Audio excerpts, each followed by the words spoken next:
Welcome to the Everyday is Saturday podcast, the #1 motivation show on the planet. No more Mondays for you. It's time to make every day Saturday. Boom! This is the podcast where we help you to accept who you are, not where you are. On the roller coaster of life, you know we only sit in the front seat, champion. So make sure you are fastened and tight. Let's go! Tired of feeling run down all the time during the week? We can help you make every day feel like it's a Saturday. Let's go. Pack your bags. It's time to leave Averageville. Introducing the man who thinks abnormal stands for above normal. When you're on fire, people will travel from miles around to watch you burn, baby. We are fired up. The host of the Everyday is Saturday show, Sam Crowley. Hello, champion, and welcome back to the Everyday Saturday podcast. Let's dive right into today. Hey, thanks so much for the great feedback on yesterday's show. Heard about it from you on social media and a couple emails here and there. Thank you. It was meant to rattle some cages. It was called Do Not Conform to the Pattern of This World. And I was pretty jacked up, man. Pretty jacked up because I know when I talk to people, they have God's favor all over them, and they're playing small. So, hey, harvest the best, throw away the rest. But I and you, as a listener of the show, we will never settle. Never settle. Life's way too short. So, hey, let's talk about the different levels of hard. All right, there's hard, and there's harder, and really hard, and we think certain things are hard. Friday morning, went out for a run here at the park, a couple miles from my house. It was a beautiful day. Well, beautiful here for November, probably mid-50s, and that's, trust me, really nice in Ohio when you get towards Thanksgiving. And ran about 3 miles. So I lift weights in the gym, and my off days I do cardio. So rather than go to the gym when it's nice out, hey, why not be out in nature? Love it. It's the benefit of not having a job. You can do that early in the morning and not have to rush it. So go to the park, and I ran, I think, about 3 miles, slow pace, no big deal. Just enough to I try to keep my heart rate above 150. So whatever cardio I'm doing, try to keep my heart rate above 150 the whole time for 45 minutes to an hour. It's a good workout. And, oh, by the way, I don't do cardio to burn calories. I do cardio just kind of keep the old heart and the blood flowing because, trust me when I tell you, not eating that piece of cheesecake is just as many calories as running for an hour with your heart rate at 150. So if you want the same effect, don't eat that cheesecake. But I like to do a little bit of both, and I just like to be outside. I like doing cardio. So I ran for about 3 miles or so, and then I like to finish up with about 5 to 7 grizzly bear runs. What's the grizzly bear run, you ask? Well, if you're a long-time listener to the show, you know what it is. I run as fast as I can for as long as I can, like I'm being chased by a grizzly bear. Heart rate goes up over 170. I got my Apple Watch on. That's how you're like, how does this guy know about his heart rate? Well, I got my Apple Watch going. And it's just, I just run as fast as I possibly can. And it really gets, like, the endorphins going, man. Everything's like, it's, ooh, adrenaline. So I was just wrapping things up. I said, you know what? I got one more in me. Let's do it. So I'm about 45 minutes into the cardio outdoors, loving it, feeling great. First 10 minutes sucked. I'm not even going to lie. I hate it. I hate everything about the first 10 minutes of working out, running. Bones are stiff, body stiff. Half hour in, feel like I could go for 2 days straight. It's just the way it is. You know, it's like anything. Once you get into it, you're getting into it, you know? So I'm on my last run, about 25 seconds in, and I feel something pop right in the back of my right leg. There goes the hamstring. Looked like I got shot by a sniper up above. And man, when I tell you it hurt, it hurt. Sad thing is, a couple hours after that, I had to go read to the 3rd grade class at my daughter's school because I was the mystery reader who came in for lunchtime. So here comes Hop-Along Crowley into the room, doing the best I can to mask it. And it's just a bad day. It was bad. It was hard. I was a wimp about it. I asked my wife, can you get me an ice pack and ibuprofen? And had to put my leg up and all this crazy stuff. Just feel like an old man. I know 55 ain't young, but I still felt like an old man. And I was like, man, thank God I got my health, though. Like, you know, I know this hamstring thing's going to set me back maybe for a few weeks or maybe sooner. I don't know. It's already feeling better.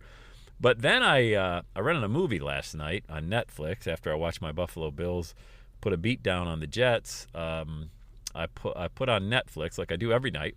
Always search for like a decompressing type show or movie, which I think is a great thing to do.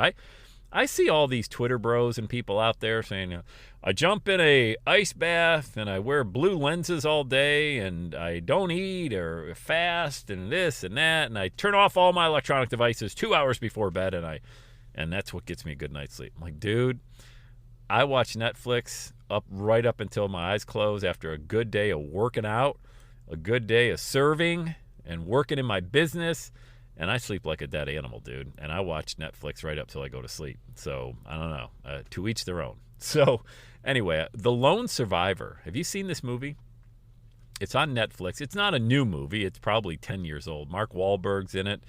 Other guys, I didn't recognize the names, I don't think. But anyway, it's about this group of SEALs that go to Afghanistan, and they get ambushed. I won't give it away if you haven't seen the movie, but it's about the lone survivor. But the whole premise was, I'm watching this movie, and I'm thinking about, wow, what our men and women do who serve the United States military. I mean, they pull a hamstring. Like, these guys are getting shot in the leg, and they're still running. All I did was run and pull a hamstring, and I'm acting like, this guy that needs an ice pack with his leg up, can't work for the rest of the day. There's hard, and then there's different levels of hard. And I think about what I'm cut out to do, and I think about what I'm not cut out to do. And these men and women over there, overseas, here in the U.S., that are doing the real hard work. I'm watching this movie, and, the whole thing, I'm thinking, I could never do that. Like, I couldn't do that. That's way, way out of my league. The psychological torture in and of itself, it would be crazy for me, let alone the physical torture that they put themselves through. So I think about that all the time. Like, I got it hard in certain aspects of life, but whenever I've got it hard, you got it hard. You got it harder than I ever had, I'm sure. I hate complaining. I like the great Jim Rohn quote that says, tell your doctor about your problems, tell your marketplace about where you're going. So I never like to bitch and moan, never want to complain unless there's a lesson to be learned from the journey after I've already been through it, or I figured out a way to get through it, But somebody's always got it harder than you. And that was never more evident in my life than when we spent those 9 months at Children's Hospital going down there every single day. And I was like, man, for the grace of God, there go I. I mean, are you kidding me? Yeah, we got a lot of medical bills. Yep, we don't know how they're getting paid, millions and millions of dollars of bills. But we have hope. And some of these families, they don't. They just don't. And I think if there's one thing I can always hitch my wagon to is I've got hope. Hope for a brighter tomorrow, that things will get better. And they always do. I don't know why. I don't know why certain people like myself have been, sprinkled with this holy water that things do get better. I've never stayed in the valley forever. I've always kind of climbed out of it and gone to the mountaintop. I don't take any credit except for the fact that I don't sit still. It's hard to hit a moving target, guys. So, if you're going through some tough times, I would recommend to keep taking action and trying everything you have in your power to keep moving forward, because you're going to keep moving. And whether you take 3 steps back and 1 step forward, you're still moving. I think there's a principle in that. But whenever I find myself complaining, and I do, I'm human, I'm just like you. Whenever I find myself, oh, God, I feel sorry for myself, I always think about there's hard and then there's hard, a totally different level. And I don't think there's coincidences out there either. Like, I stumbled upon that movie, but I was enamored by it. I was drawn into it. I don't know, what's the right word, man? I'm scrambling for it. It's just like I was obsessed with that movie. Not because it was the greatest acting in the world, probably not. Not because it was the greatest plot, probably not. But I found myself thinking, wow, what the hell do I have to even complain about? Like, roof over my head, food on the table, healthy kids tucked into bed above me in the house. I'm good. Wife that loves me, I'm good. Money, that's going to come and go, man. That's fleeting. Some months, the bank account will be overflowing. Other months, not so much. Not a concern. Keeping the main thing, and understanding that no matter how hard it gets in your life, somebody's always got a lot harder than you do, and they figured it out. Somehow they figured it out. They still woke up the next day. That's the stuff that drives me. It's not the private plane or the beach house or anything I see on social media. That stuff's all fake to me. It's banner blindness. I plow right through it. If I see another fake ad. Maybe it's not even fake. Maybe the guy or girl really does own the plane. I don't care. I'm not the demo for that. I don't ever look at an airplane and say, oh my God, they're flying private in a jet. That must be nice. No, that's not me, man. Put me on a golf course up the road. Totally cool. Don't need a plane. Don't need a house.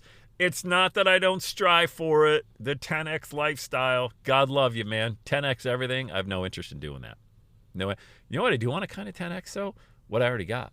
Family, health, favor from the Lord. I'd love to 10X that stuff. Planes, houses, and I know the adage of, well, if you don't have it or you know, whatever that is, like you're only jealous of it because you don't have. No, it's not about jealousy at all, man.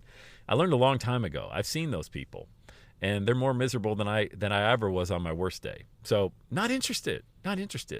When I saw that movie, I'm like, these are real. And at the end of the movie, man, there's like 6 minutes of photos of these real Army guys that really were in Afghanistan and that really did lose their life. They didn't come home to their spouses. Like, that was it. That 25, 22 years old, 35 years old, captains and lieutenants and master sergeants, and they had the rest of their life, but it ended there. And I thought, man, I was supposed to see that movie, The Lone Survivor. I was supposed to see that to put, again, in perspective what I already knew, but kind of got away from me on that, whoa, Sammy, you know, you had a bad day Friday.